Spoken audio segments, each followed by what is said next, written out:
Greetings, friends, and welcome to The Bright Side, your nutritional program dedicated to the understanding of the vast world of nutrition and nutritional supplementation. I am your host, Pharmacist Ben, nutritional pharmacist from Boulder, Colorado. I use nutritional supplements where other healthcare practitioners use toxic pharmaceutical drugs and sometimes deadly medical procedures.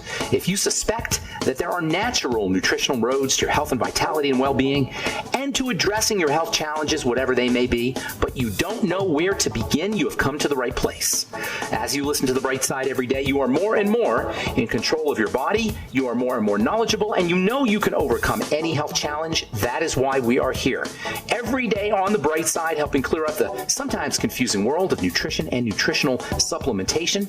Over the last 3 decades plus of practicing pharmacy, I have seen drug-free recoveries from diabetes, hypertension, obesity, skin diseases like psoriasis, eczema, rosacea, acne, digestive ailments, autoimmune issues of all kinds, recoveries that by the standards of modern medicine can only be called a miracle, but what is in the world of the body, what is in the world of biology, standard operating procedure.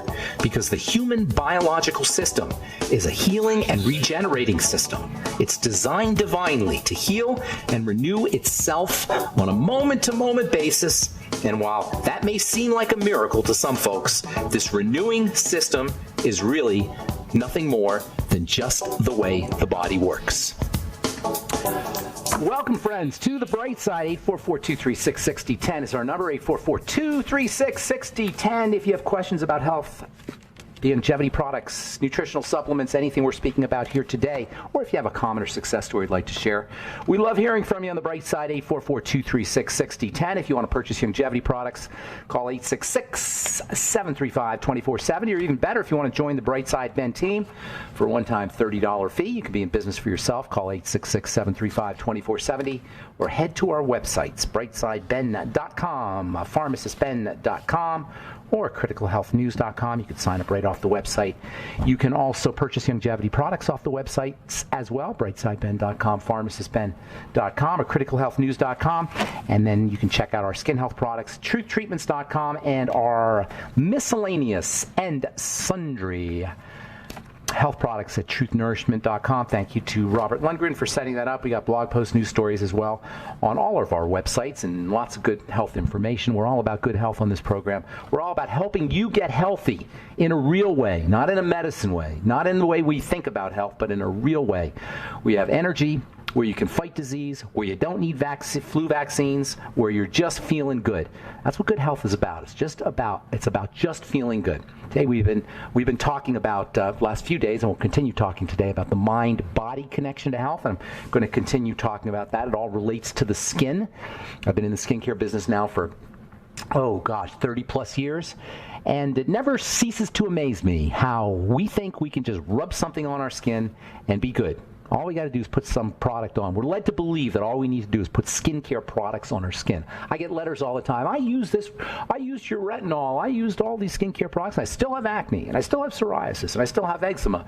We have this idea that all we got to do is put a cream on or a lotion on our skin and we'll be better for it. In the same way that we have this idea that all we got to do is take a medicine, or all we got to do is take a supplement, and we'll be physically healthy as well. We don't take advantage of all the aspects and all of the dimensions that we have to leverage if we're going to stay healthy. And that's unfortunate because we leave good health on the table. I want to continue talking. I'm going to continue talking about the mind-body connection because this is something that's near and dear to my heart. These two seemingly separate ideas of the mind and the body. Ever since Descartes came up with the idea of I think, therefore I am, we've separated these two. But these two ideas, as we've been talking about for the last couple of weeks, are connected and related. The mind-body connection gets dismissed, so much so that we consider it to be flaky. We consider it to be woo-woo, which it's not. Not only is there a logical mind-body link, I mean, we know that when we're under stress, we get cold sores. When we're busy and we're doing lots of things, we tend to get sick. When we're freaked out, our blood pressure goes up. We understand intuitively that there's a mind-body connection, but there's actually a neurological link between the mind and the body. The nervous system is the link between the mind and the body. And there's two nervous systems. We have a voluntary nervous system, and we have an involuntary nervous system. The involuntary nervous system is called the automatic or autonomic nervous system. And it's pretty obvious that there's a connection between mind and body. If you think in your mind, I'm going to lift my arm, I'm going to lift this pencil up, I'm going to stand up out of a seated position, I'm going to sit down out of a standing position, we sit and we stand and we lift up the pencil and we move our arm. That's a miracle, folks. What is that? What exactly is going on when we say, I want to lift up that pencil, and all of a sudden our arm goes down and our hand opens up and our fingers grip the pencil and we lift up the pencil? That's a classic example of a mind-body connection, and we don't even think about it. Aside from the fact that it's a miracle, all the electrical and circulatory and muscular and hormonal actions that have to occur just to lift your arm, this mind-body link is obvious.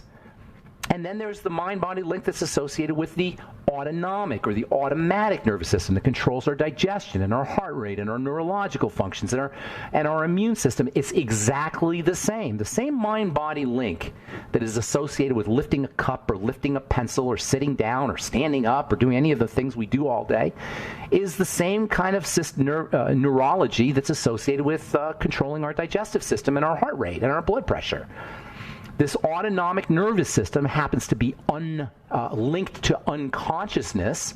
That is stuff that's beneath our awareness, but it's critical to understand if we're going to really leverage and take advantage of good health and to understand why we're sick. You can rest assured, folks, that if you're sick and you're not getting better, if you're breaking out, if you've got acne, if you've got atrial fibrillation, if you just don't feel as good as you'd like, but you don't know why, you can rest assured that there are unconscious aspects that are at play.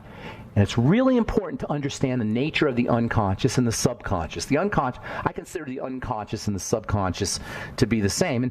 And really it's a kind of mysterious aspect of our lives, the unconscious and the subconscious. But we got to examine it if anything is going on in our lives that we don't want. If anything is happening in our lives, from addictive behaviors to chronic failures to disease states, if anything is going on in our world and our realities that we don't like, you can rest assured that there is an unconscious aspect that's at play. By unconscious, I don't mean a anatomical location.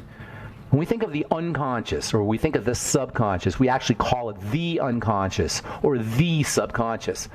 It implies that it's kind of a thing and that it's located somewhere.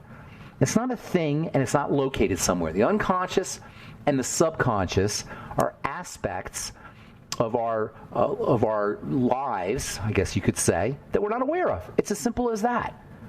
How does that sound? That we have, that we are the effects of aspects that we're not aware of. This is why our lives suck, if they do. And a lot of our lives do suck. A lot of people are miserable. A lot of people are unhappy. It's because we're being run, we're being motivated, we're being driven by aspects that we are not aware of. Our lives are being run by our unconscious. Our consciousness, or what we're aware of, is the tip of the iceberg. Think of an iceberg that has the top of the iceberg over the water and 90% of it is underwater. Well, that's kind of how our lives show up. 90% or more of the things that we do from an unconscious perspective. If we're going to have control over our happiness, if we are going to have control over our contentment, if we are going to have control over our life satisfaction, we have to become aware of what we're unaware of. If we're going to be run by parts of our brain that we are unaware of, we're going to be helpless to change our lives. We're going to be impotent in our lives. And it's more than likely we're going to be sick and not know why. How many people out there are sick and don't know why? How many people are out there are sick and trying to take vitamins and trying to change their diet and trying to exercise and do all the right things, but you're still sick? How many people out there are using all kinds of strategies to take care of their skin, but they're still breaking out, still have eczema, still have psoriasis? If anything in your life is showing up in a way that you don't want it to show up and you can't figure out why, and you're doing everything you think you should be doing, it's not like you need another vitamin. You got to figure out what's driving your behavior and what's driving the way you're...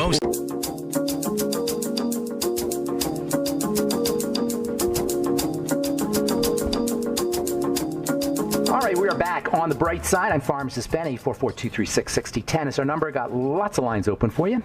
866-735-2470 if you want to purchase longevity products, or even better, if you'd like to join the Brightside Ben team for a one-time $30 fee. If you are if you're the kind of person that likes to help people, if you like health, you like nutrition, if you've studied health or nutrition, or you want to study health and nutrition, and you're an entrepreneur, you want to make a little bit of money,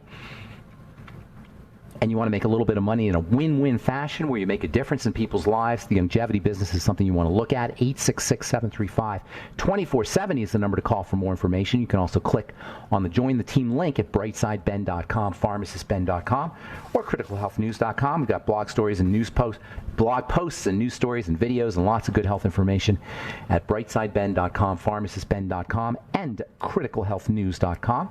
If you want to purchase Truth Skin Health products, go to truthtreatments.com. We've got specials running. We're going to have a Valentine's Day special up here hopefully today or maybe tomorrow.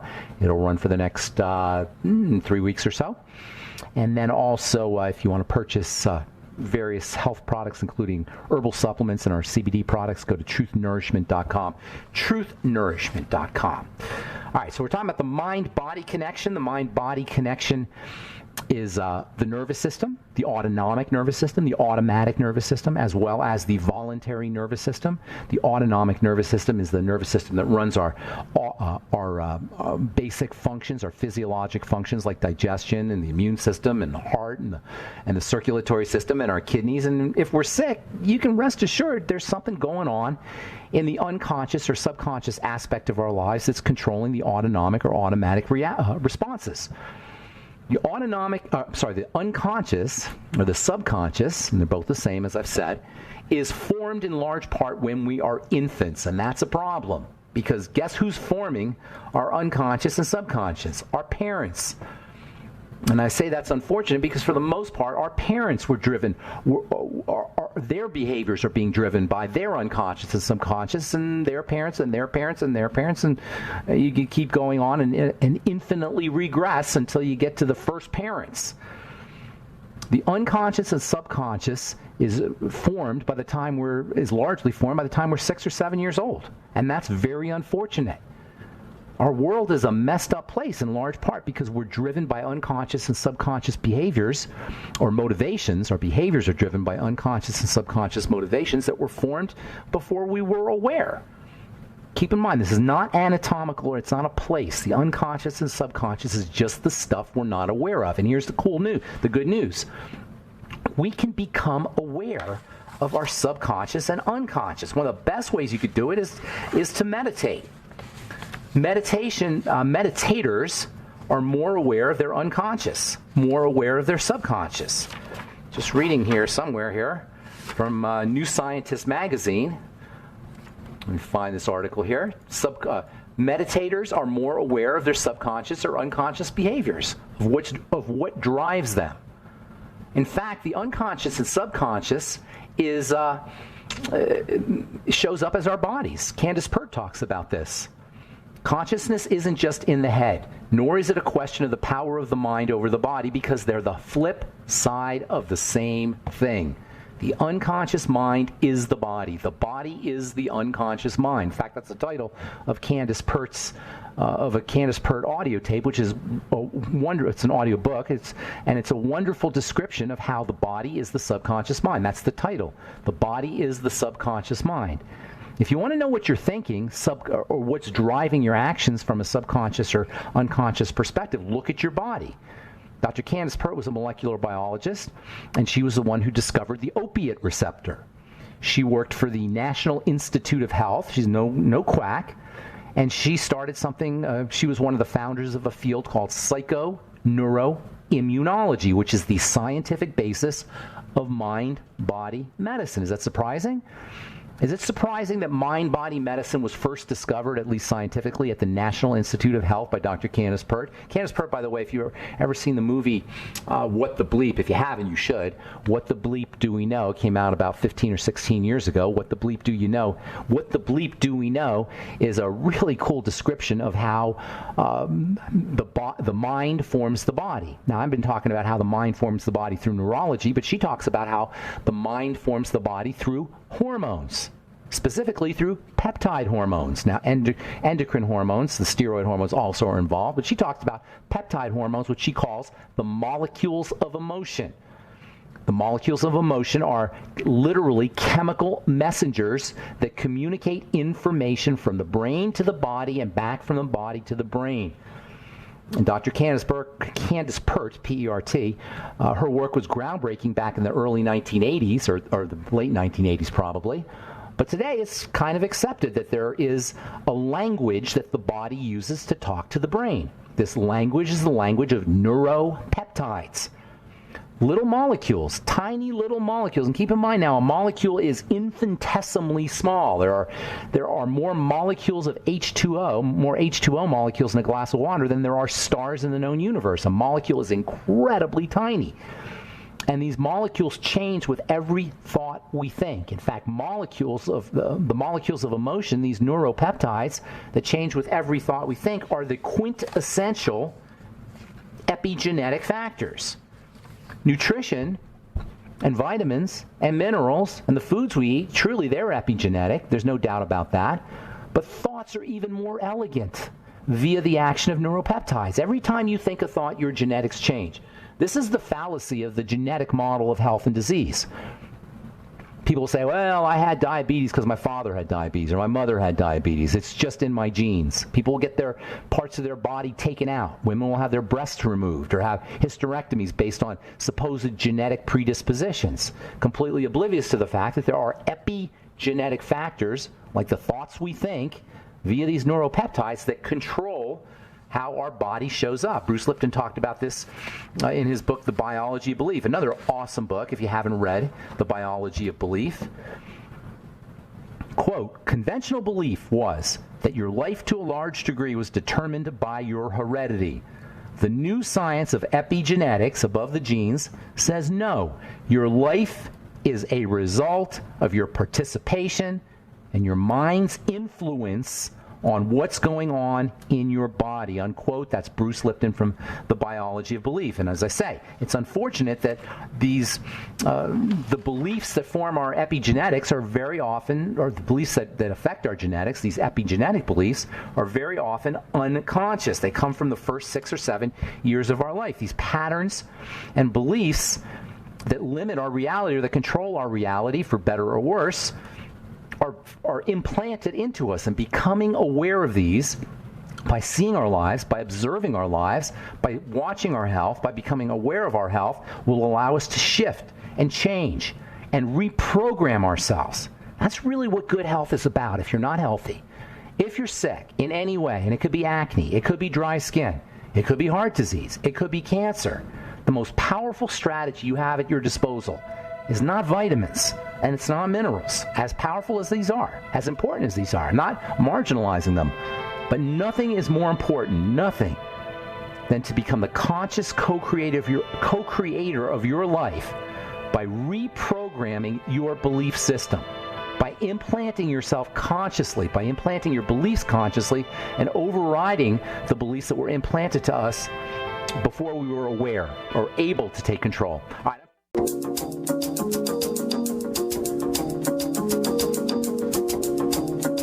Okay, we are back on the bright side. I'm Pharmacist Ben. 844-236-6010 is our number. 844-236-6010. Got lines open for you. We'll get your calls here in just a moment. If you want to purchase our Truth Skin Health products, go to truthtreatments.com. Truthtreatments.com. Never any preservatives, fragrances, fillers, emulsifiers, silicone oil, water, nothing your skin doesn't need or doesn't want. And any of our Truth Treatment products are all available at truthtreatments.com. Truthtreatments.com. And then, of course, longevity products at brightsideben.com, pharmacistben.com, or criticalhealthnews.com. All right, for New Scientist magazine, this is the article I was looking for earlier. People who meditate are more aware of their unconscious brain. People who meditate are more aware of their unconscious brain activity. So a new take on classic free will experiments suggests. The results hint that the feeling of conscious control over our actions can vary and provide more clues to understanding the complex nature of free will. 57 volunteers, 11 of whom regularly practiced mindfulness meditation, were put on a brain electrode device, and what they found was meditators had a longer gap in between when they felt like they decided to move their fingers and when they actually moved their fingers. In other words, they were more aware of their motivation to move their fingers. This is such an important study. We think when we go to reach the doorknob that we actually are intending to reach the doorknob, but actually research tells us that in our brain, we decide to reach the doorknob even before we consciously are aware of it. We are driven by our unconscious behavior, and when you meditate, there's a bigger gap between the decision to move your finger and actually moving your finger. We actually become more aware of our decisions when we are meditating. Meditation has so many wonderful benefits. Aside from the fact that you become more aware, people who meditate recognize their unconscious brain activity earlier than other people, according to Peter Lush, member of this team that did this research. But meditation does all kinds of other things. Meditation has wonderful benefits on the effects of the autonomic nervous system, lowering blood pressure, improving the immune system, improving digestive health. And it doesn't have to be anything spiritual to meditate. It could be just sitting still and watching your breath. Meditation doesn't have to be spiritual. Now, it can be. If you place attention on something spiritual, it could be a spiritual thing, but you can just place attention on your pulse or on your heart rate. You can just place attention on a sound that's in the environment. The brain loves it when we pay attention. That is so cool. You'll notice if you're just sitting down and you're just doing nothing and you start to examine your environment with great awareness, place a lot of attention on the details of your visual stimulus, of the noises or the sounds that are coming in through your ears. If you place close attention on your environment, it's called mindfulness. If you pay really close attention in a mindful way to anything in your environment, you will notice that you become more relaxed. You will notice that your environment becomes more peaceful, blissful, just by paying close attention. I call it pixelating. Going into the granular detail of your environment. The brain loves this. What the brain doesn't like is trying to do a bunch of little things and going hither and thither, to and fro. That's what freaks the brain out. That's chaotic to the brain. That activates the sympathetic nervous system. That activates beta brainwaves. When you start to become mindful, you go into an alpha brainwave state or a theta brainwave state. Both of these brainwave states are associated with a feeling of pleasure, a feeling of well-being. Both of these brainwave states are associated with relaxation. Both of these brainwave states are associated with a decrease in all of the markers of disease.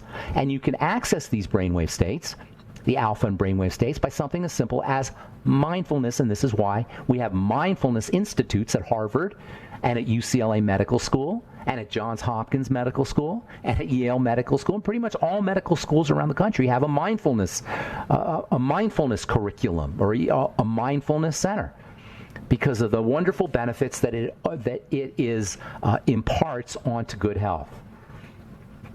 Meditation is medication. All right, also from Harvard, this is from Harvard Medical School, menopause and insomnia. Could a low glycemic index diet help? Now, I have been saying this for years. If you are dealing with hot flashes, if you are dealing with insomnia, if you are dealing with any of the misery, the depression, the loss of libido, the nervousness, if you're dealing with any of the signs associated with menopause that we consider to be routine, focus on sugar. Low GI, low glycemic index. Now, there's a couple ways you can do this. Number one, you can just stop eating sugar. And when I say sugar, I'm talking about anything that the body burns up fast that has a high glycemic index. Glycemic index is a measurement of how fast sugar burns inside the body. You want sugars to be burning slowly. When sugars burn fast, it activates a whole hormonal cascade that can lead to all the yuckiness associated with menopause. So if you're a woman and you're going through menopausal symptoms, especially the hot flashes and the night sweats, restrict your calories and go on a low GI diet, a low glycemic index diet. Also using nutrients that help the body process sugar can be helpful, especially the B vitamins. I did my moment of truth today, by the way, on the B vitamins. And if you're interested in checking out our moments of truth, they're all up at criticalhealthnews.com. And they're also, now that I think about it, they're up on our Facebook page, The Bright Side with Pharmacist Ben. And we're doing a Facebook Live this afternoon, 5:30, I believe, 5:30 p.m. Mountain Standard Time. If you haven't followed us on our Facebook Live page, The Bright Side with Pharmacist Ben, follow us and you'll get notified when we do our Facebook Lives. And as I say, we're doing one at 5:30 this evening. If you are on our Facebook Live on Saturday and you ask questions, I haven't gotten a chance to reply on Facebook, but I will answer all the questions today on our Facebook Live, and we'll also take other questions. I'm going to continue doing Facebook Lives as well on the Bright Side with Pharmacist Ben. Let's see. I did my moment of truth on the B vitamins. There's a wonderful B vitamin, by the way, that all menopausal women should know about. Really, everybody should know about, but especially if you're dealing with menopause, pantothenic acid. Vitamin B5 is amazingly important for the adrenal glands. It's important for how the body processes fats, and it's also very important for the reproductive, in fact, the whole endocrine system, all the endocrine hormones, all the steroid hormones. If you're taking vitamin B5, you'll notice, especially if you're menopausal, you'll notice that you're calmer. If you have oily skin, vitamin B5 can help dry the skin. In fact, vitamin B5 can be used topically to dry the skin or to help slow up sebum production, but internally, it's one of the all-time great and underappreciated adrenal vitamins. In fact, it's in the Longevity D-Stress supplement because it's so important for adrenal health. Vitamin B5, pantothenic acid. You always want to take, when you're taking one B vitamin, you always want to take it with the entire B complex. And you need high doses of vitamin B5 to get the really good benefits. By high doses, I mean a gram or 2 grams a day. All right, 844-236-6010 is our number. And let's see, I was going to read one more here. Hang tight if you're on hold. I'm going to read one more study and then we'll get your phone calls. Late evening eating may compromise women's heart health. New research finds that eating more calories in the evening is associated with poorer cardiovascular health in women. This is from Medical News Today. As it turns out, folks, the worst time to eat is late in the evening. You always want to eat your meals at the beginning of the day. From a hormonal perspective, our body digests food better earlier in the day than later in the day.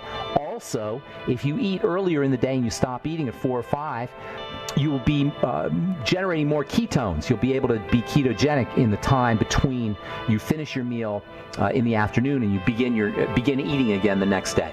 All right, 844-236-6010 is our number. You're listening to The Bright Side. We'll be back after this.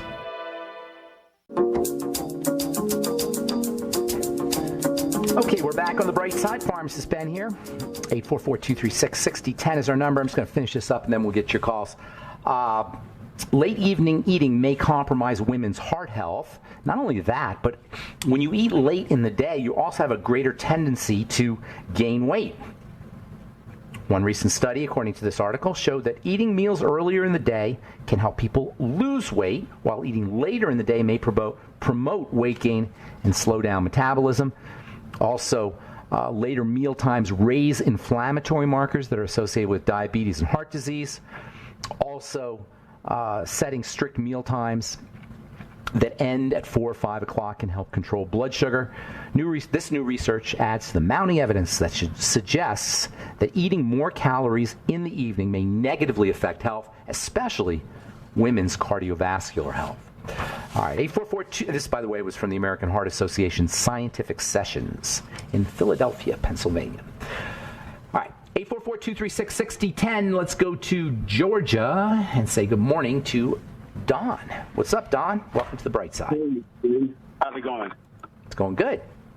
Good. Quick question. A few times, and this might have to do, you might have answered it already with mentioning the sugar aspect of things, but I've heard Dr. Wallach a few times when he's given his diagnoses for different things, he always starts with no wheat, barley, rye, or oats. And I was wondering why that is. Wheat, barley, rye, and oats. We call them the brow grains. It's actually barley, rye, oats, and wheat, B-R-O-W, the brow grains. Those are the ones that get all the blame for gluten and gluten-like substances. There are things in oats and rye and barley and wheat that are gluten or gluten-like. But But the problem with that is there's other things too. Corn's not on that list, but corn has got some really problematic proteins, lectins, I should say, in them. Pretty much all grains are problematic. Now, some grains are better than others. Some grains have more nutritional value than others. GMO grains are going to be a problem, of course. And your GMO grains are the ones that are grown in abundance, the brown grains. Quinoa tends to be non-GMO. Quinoa is probably the best grain to eat. Nonetheless, grains are grains. And as I've said this so many times, grains are seeds. Seeds have both high nutritional value and lots of problems. They have high nutritional value because a seed is like a baby plant. It's like a concentrated, it's got the life force that grows a plant. That's what a seed is. But nature doesn't want its seeds eaten. Nature wants its seeds to grow. So, it's a kind of like a war. It's a chemical war out there. And the plants are fighting the bugs, and the bugs are fighting the people, and the people are fighting the bugs, and everything's fighting each other for survival. And so nature has equipped the seeds with molecules or chemicals that will prevent animals from eating those seeds, smart animals from eating those seeds. They're called lectins, Lectins. And there's a guy named Dr. Stephen Gundry who made a big deal and made himself very famous by talking about lectins. We've known about lectins for decades. Nobody really talked. I mean, I've been talking about it for years on this program. But Dr. Gundry very correctly noticed that people who have arthritis or people who have autoimmune diseases or people who have neurological problems tend to eat a lot of these lectins. They're not only found in seeds, by the way, but they are found in seeds. Gluten is such a lectin, but there are other ones. And so all grains and all seeds are going to have problems. Does that mean they're not valuable? No, it doesn't mean that they're not valuable. In nature, or I should say in nutrition, you've got to do cost-benefit analysis. You've got to analyze the benefits compared to the cost. It's not like foods are all bad or all good. Natural foods are all bad or all good. But even poisonous foods have some good qualities to them. So you got to just decide whether a food has enough nutritional value to override its problematic nature. Now, when it comes to wheat, you hear all kinds of good things about wheat. Wheat's got B vitamins. Wheat has zinc in it. Wheat has good protein. It's a wonderful source of protein, like all seeds. But it also has gluten in it, and gluten can destroy people's health. Now, when I first started talking about gluten many years ago, people were poo-pooing it like it was nothing. Then all of a sudden, everybody was freaked out about gluten. Now everybody's concerned about gluten. There are people concerned about gluten in skincare products. There are people concerned about breathing gluten. So now you've got people freaked out about gluten, and creeping up behind them is we're moving into another phase where now people are saying that gluten is much ado about nothing. I don't know if you've heard that yet. Gluten is much ado about nothing, and you don't have to worry about gluten. So first, nobody knew about it. Nobody cared about it. Then everybody cared about it. And now you're starting to hear people say that gluten is much ado about nothing. You don't have to concern yourself about it, and you're just freaking out for no good reason. The truth is somewhere in between. Gluten, like all lectins, like all seed molecules, can be problematic, or like many seed molecules can be problematic. But the fact is you get lots of nutrition from seeds as well. So what do you do? Well, you can eat them in small amounts. I love flax seeds, by the way. And hemp seeds are another really interesting seed that you're going to probably start hearing about here in the future, because hemp seeds are loaded with nutritional value. But because they're seeds, they have chemicals in them or molecules in them that can be problematic. So you know what you do? You sprout your seeds. If you sprout your seeds, you release the life force from that seed. Now that seed is no longer a seed. It's a plant. It goes from goes from being a seed to being a plant with a little bit of water when you sprout it. Now what this does is it doesn't only release the life force, but now you've got a concentrated plant. You've got a plant with all of the nutrients densely packed.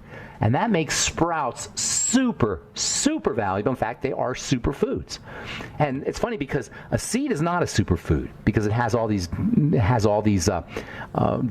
in it. Plus, it also has things called enzyme inhibitors. These enzyme inhibitors are put into the seed to kind of slow things down. You don't want the seed growing. It makes the seed dormant. It puts the seed to sleep. But when we eat these enzyme inhibitors, especially protease or protein enzyme inhibitors, that can have a negative effect on our health. But when you add water to the seed, the lectins start to break down, and and the enzyme inhibitors break down, and now you've gone from a seed, which has nutritional value but has some problems, into a powerful food. And sprouts, indeed, along with algae, probably the most densely packed nutritional foods you could ever eat. Well, I want to say they are nutritionally packed. They're densely nutritionally packed. I don't want to say the most. There's lots of nutritionally packed foods, and that's really what we should be concentrating our calories on. This is what we should be eating mostly: is power foods, superfoods, chlorella, spirulina, sprouts, mushrooms, meat, eggs, and make no mistake about it, eggs are truly a power food. I hear a lot of people complaining or ripping me for me touting eggs as a power food. They are unbelievably valued. Sorry, vegans, if you're not hip to eggs. And by the way, vegans are going to have a harder time with these power foods because most of the power foods, or a lot of the power foods, tend to be animal derived. Sprouts. If you're a vegan, sprouts are your best friend. I'm not sure if vegans can eat algae. If you can eat algae, they're your best friend too. And then also mushrooms if you're a vegan. Those are probably the 3 best foods for vegans to eat: sprouts, mushrooms, and if you can eat algae, I'm not sure if vegans are allowed to eat algae or not, but if you can eat algae, that's another power food. Does that help you? That was kind of a little ramble I went on there, but does that help you about the brow? Definitely helps. And is buckwheat would be considered one of those grains as well? Yeah. It probably has. All grains are going to have these lectins in them because grains are seeds. Nature doesn't want its seeds being eaten. Some grains are going to be better than others. Buckwheat's probably one of the better ones. But quinoa and amaranth, those are my 2 favorite grains as far as nutritional value goes, and both of them tend to be non-GMO, which is a whole other thing that we got to worry about now, is this whole GMO thing. And by the way, when they do the genetic modification of these seeds, it's not like the seeds stay on one farm. They fly, they travel. So you're not going to just get seeds in one area. So by now the GMO's been out for 10 or 15 or 20 years. It's hard to find a food that's non-GMO. We're pretty much, as far as GMO goes, it's pretty much the cat is out of the bag on that one. Although going non-GMO is definitely preferable if you can find foods and grains that are non-GMO. All right, my man. Cool, because I've been doing buckwheat with hemp seeds and chia seeds and flax seeds in the morning. How do you feel? You feel good? I have. I'm dealing with the skin thing, this crisis, so now I'm looking for. I've been using elimination. It could have something. It could have something to do with that. As good as those as nutritionally packed as those foods are, yeah, indeed, it could. Lectins can cause skin problems. That's one of the main things that they do cause is skin problems.